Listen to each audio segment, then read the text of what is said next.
Olá, alunos de projeto estrutural. Até então vimos o procedimento para o cálculo de vigas e lajes. Agora começaremos o estudo de pilares. Pilares são elementos lineares, geralmente dispostos na vertical, e que o esforço preponderante é o de compressão. Ele transmite as cargas da laje e viga, ele vai suportar essas cargas e transmitir para as fundações. Os pilares também podem ser feitos inclinados, mas geralmente é disposto na vertical. A seção transversal do pilar pode ser variado, tanto quadrado, retangular, circular, poligonal. Geralmente a seção é retangular e a norma exige umas verificações diferentes caso, olhando em planta, a base e a altura tem uma diferença maior do que 5. Então, se puder ser evitado os pilares parede, quando essa dimensão tem uma variação muito grande, você vai ter uma obra com uma taxa de armadura, uma obra um pouco mais econômica do que quando existem muitos pilares paredes, com essa dimensão variando um valor maior do que 5. As dimensões mínimas de pilares, a norma diz que é 19, porém, em casos especiais, ela permite que se use até 14. Porém, se for menor do que 19, você deve utilizar um coeficiente de segurança extra, além do 1.4, dependendo da largura. Se for 14, você multiplica além do 1.4 por 1.25. Então, em edificações de mais de 4 pavimentos, o mínimo 19, não se usa os pilares com uma dimensão menor do que isso. Já para residências, obras menores, geralmente é utilizado esse valor de 14, no mínimo 14 por 25, aí, o menor pilar que a norma permite. Para ser feito o dimensionamento do pilar, é preciso determinar o comprimento equivalente, assim como vimos em vigas e lajes. Geralmente, nós utilizamos o pé direito de piso a piso como sendo o comprimento equivalente dos pilares. Porém, a norma diz que eu posso utilizar o menor valor entre o pé direito de piso a teto mais a largura do pilar e o pé direito de piso a piso que pega de eixo a eixo da viga superior e inferior ou a laje inferior e superior que está apoiada nos pilares. Outra verificação é com relação aos índices, que vai determinar a classificação dos meus pilares. Existe um índice que é o raio de giração, determinado pela raiz do momento de inércia dividido pela área. São propriedades físicas. Se tiver interesse de entender o que seriam essas propriedades, precisa estudar o conteúdo sobre propriedades físicas de elementos de seções planas, e através desses valores eu consigo determinar o índice de esbeltez, que é em função do pé direito e a largura do pilar. Quanto mais alto o pé direito, maior esse índice de esbeltez. Quanto mais largo, menor. E esse índice de esbeltez é muito importante porque ele vai influenciar na resistência dos pilares. Então, pilares com índice de esbeltez menor do que 35, ele é considerado como robusto. Então, feitas várias simplificações, alguns esforços que não precisam ser verificados. Esbeltez médias, que a maioria dos pilares se encaixam nessa classificação, o índice de esbeltez fica entre 35 e 90. Muito esbelto, que já não é muito indicado para ser utilizado, vai de 90 a 140, e excessivamente esbelto de 140 a 200. A maioria dos pilares que são calculados está na faixa de 35 a 90. Maior do que 90 é bom ser evitado porque a taxa de armadura já aumenta muito, já vai ser um pilar custoso e é necessário ser feitas várias verificações quando tem uma esbeltez muito alta. O pilar também é classificado quanto à posição, os pilares internos, olhando em planta. Ele tem viga nos 4 lados, geralmente, classificado como pilar interno, os pilares de borda e os pilares de canto. Essa classificação também influencia em alguns tipos de esforços que são considerados nos pilares. O esforço principal do pilar é o de compressão. Porém, dificilmente a carga de compressão vai ser aplicada no centro de gravidade do pilar. Na prática, geralmente a carga é aplicada com uma certa excentricidade. Essa excentricidade ela gera um momento calculado pela carga de compressão vezes essa distância entre o centro de gravidade e onde a carga está sendo aplicada. Então, acaba gerando um esforço de flexocompressão, onde eu tenho tanto o efeito de compressão quanto o efeito de flexão.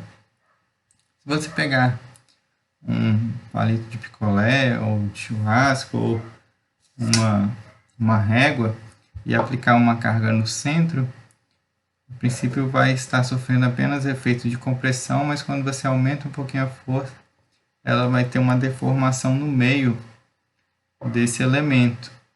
Esse efeito já nem seria pela excentricidade, mas sim por outro efeito que a carga de compressão causa em elementos lineares com a esbeltez um pouco mais alto, que é o efeito de flambagem.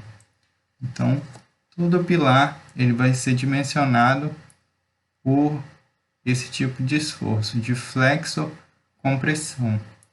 Para conhecer um pouco mais desse efeito de flambagem, aí são estudos de física que existem materiais mais específicos para essas determinações. Para o nosso cálculo do pilar, a norma traz que deve ser considerados esforços iniciais, globais de segunda ordem, esforços devido a imperfeições geométricas e locais de segunda ordem. Esses efeitos eles são influenciados pela esbeltez do pilar.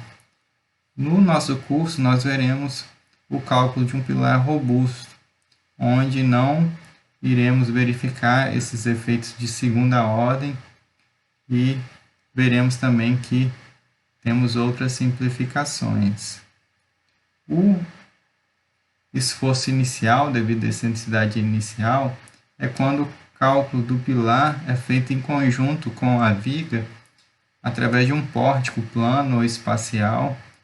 E aí você, quando tem a aplicação das cargas e calcula os gráficos de suas cortantes, momento, você já vai ter um momento na parte superior do pilar e na parte inferior na ligação com as outras barras. E esse momento, dividido pela carga aplicada no pilar, você encontra a excentricidade inicial, tanto no topo quanto na base. Para o nosso cálculo do pilar robusto, nós iremos considerar um pilar isolado, com uma carga de compressão aplicada, que é a carga que a viga irá jogar para esse pilar, sem considerar essa ligação entre a viga e pilar. Os esforços globais de segunda ordem, eles aparecem numa estrutura devido à deformação que essa estrutura tem quando é submetida a determinadas cargas.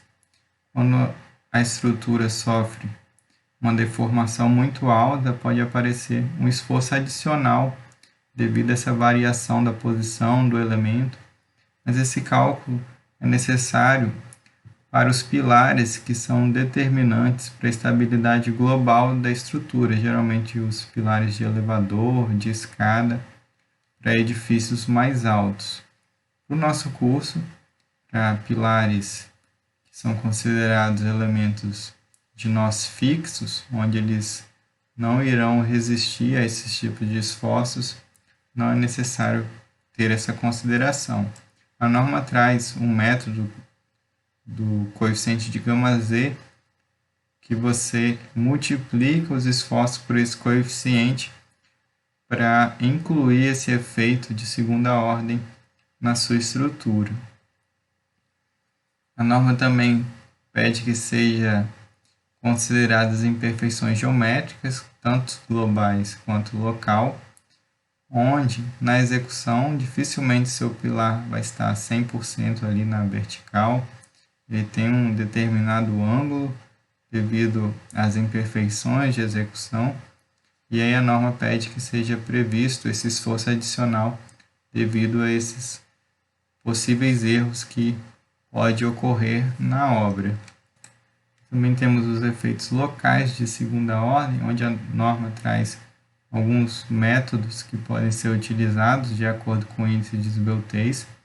Esses esforços são causados devido à deformação, agora não mais olhando a estrutura como um todo, de maneira global, mas olhando só um lance de pilar de maneira local, e quando o pilar tem uma carga aplicada, ele pode sofrer uma deformação, e essa deformação pode causar um acréscimo do esforço, que seria o esforço local de segunda ordem. Não é necessário considerar esse efeito para pilares com lambda muito baixo, pilares robustos. A norma também indica um momento mínimo. Se for utilizado, você não precisa considerar as imperfeições locais dos pilares. Então, no cálculo que veremos como exemplo de pilar, não iremos considerar as imperfeições dos pilares e nem os efeitos de segunda ordem, porque veremos o exemplo de um pilar robusto. Para pilares com índice de esbeltez maior, nós utilizamos geralmente alguns programas, porque são cálculos mais complexos, e também algumas planilhas. Tem vários programas como TQS, EBERIC, CPCAD, que já têm implementado esses cálculos. Necessitaria de muito tempo para fazer um estudo mais aprofundado sobre eles. Então, nós veremos um exemplo mais simples de um pilar robusto, onde tem o efeito da carga de compressão e também do momento mínimo dado pela norma. Quando você tem esses dois efeitos, tem uma flexocompressão, e flexão, como vimos em viga, pode ser determinado área de aço através de tabelas. Quando eu tenho a flexocompressão, nós utilizamos alguns ábacos para a determinação dessa área de aço, que varia de acordo com a carga de compressão e o momento fletor. Veremos um exemplo agora como que seria feito esse cálculo. Então, um pilar com uma seção de 35 por 30, uma carga de 1.250 kN, e o FCK do concreto 25.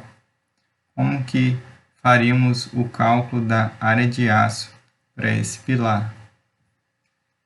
Primeiro, umas contas prévias, a determinação do FCD, que varia de acordo com o FCK, que é o FCK dividido por 1,4, passando para kN, de MPa para kN, eu tenho 17.850 kN por metro quadrado.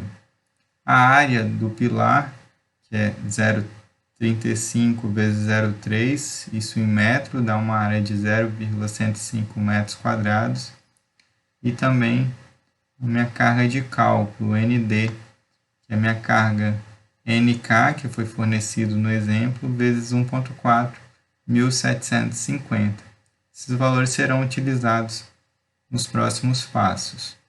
Então, eu preciso determinar primeiro o comprimento equivalente do pilar. Esse comprimento equivalente, eu faço duas contas. Primeiro, o pé direito de piso a teto, 2,70, mais a menor dimensão do pilar, que é 30. Então, tenho 3 metros ou 300 centímetros. A outra conta seria o cálculo de eixo a eixo, que seria metade de 30, 15, mais 2,70, mais metade de 30, também 15, que para esse exemplo deu o mesmo valor. O meu comprimento equivalente vai ser de 300 centímetros. O segundo cálculo que eu faço é do meu índice de esbeltez. O lambda vai ser o comprimento equivalente vezes raiz de 12 sobre a largura do pilar. Então, eu tenho comprimento equivalente 300 vezes raiz de 12 dividido por 30. Eu encontro o índice de esbeltez na direção x e faço a mesma conta, só que agora utilizando o outro lado, que é 35, então eu acho o outro índice de esbeltez. Os dois índices são menores do que 35, então o meu pilar é classificado como um pilar robusto. Eu não preciso levar em consideração os efeitos de segunda ordem para esse elemento. Para o cálculo de compressão centrada, eu preciso determinar o momento mínimo que a norma indica, que aí eu não vou levar também em consideração os efeitos das imperfeições locais do meu pilar. Esse valor, a norma indica a fórmula, que é o ND 1750 vezes 0,015, um valor fixo, mais 0,03 também fixo, vezes a largura do pilar, no caso 0,3 metros, então eu encontro um momento de 42 kN. Eu faço o mesmo cálculo para outra direção, trocando o 0,3 por 0,35, o outro lado do pilar. Então, eu determinei o momento mínimo na outra direção. Para o cálculo da carga centrada, nós iremos utilizar os ábacos. E aí eu preciso determinar dois coeficientes. O gama, que é a carga de cálculo, dividido pela área de concreto vezes FCD, e o μ, que é o meu momento, dividido pela área de concreto vezes a largura do pilar vezes o FCD. Então, eu vou fazer essa conta utilizando o ábaco para uma direção, utilizando o momento em x, a largura em x, e depois para outra direção. Faço o cálculo duas vezes e vou usar a maior área de aço que eu encontrar dentre essas duas verificações. Então, no primeiro caso, o meu ND ele não vai variar para os dois casos. 1750 dividido pela área do pilar, 0,105, vezes o FCD, 17.850. Então, achei o gama 0,93. E com o momento em x, eu determino aqui o μ, fazendo essa conta determinado pelo ábaco, eu encontro 0,075. Então, tem o valor tanto de gama quanto de μ. E aí eu vou utilizar esse ábaco, foi tirado do livro de concreto armado Eu Te Amo, tabela 20. Então, tem o valor do gama, que eu vou verificar aqui no eixo X, e o μ, que seria o meu eixo Y. Então, utilizando o μ 0,075, eu venho, faço uma linha nesse valor, até encontrar com o valor do gama de 0,933. Onde as linhas se encontrarem, eu vou verificar qual que é a curva correspondente e olhar o valor dessa curva, que para esse caso ficou entre 1.2 e 1.4, seria um ρ, que é o valor que eu vou retirar desse ábaco, de 1.3. Para determinar a área de aço, é só multiplicar esse valor de ρ pela área de concreto. Então, tenho que o valor da área de aço necessária para resistir a essa flexo-compressão seria de 1,3% vezes a área de concreto, que é 30 vezes 35. Então, eu necessito de uma área de 13,65 centímetros quadrados distribuído no perímetro do meu pilar. Eu faço essa mesma conta para outra direção, considerando o momento na outra direção. Então, o μ agora diminuiu para 0,68. Então, procurando aqui no ábaco, eu determino também o valor. Para esse caso deu 1,2, então deu uma área de aço menor. Então, a solução para esse exemplo é a maior entre as duas, 13,65 é a área que eu preciso utilizar na seção do meu pilar para resistir a esse esforço.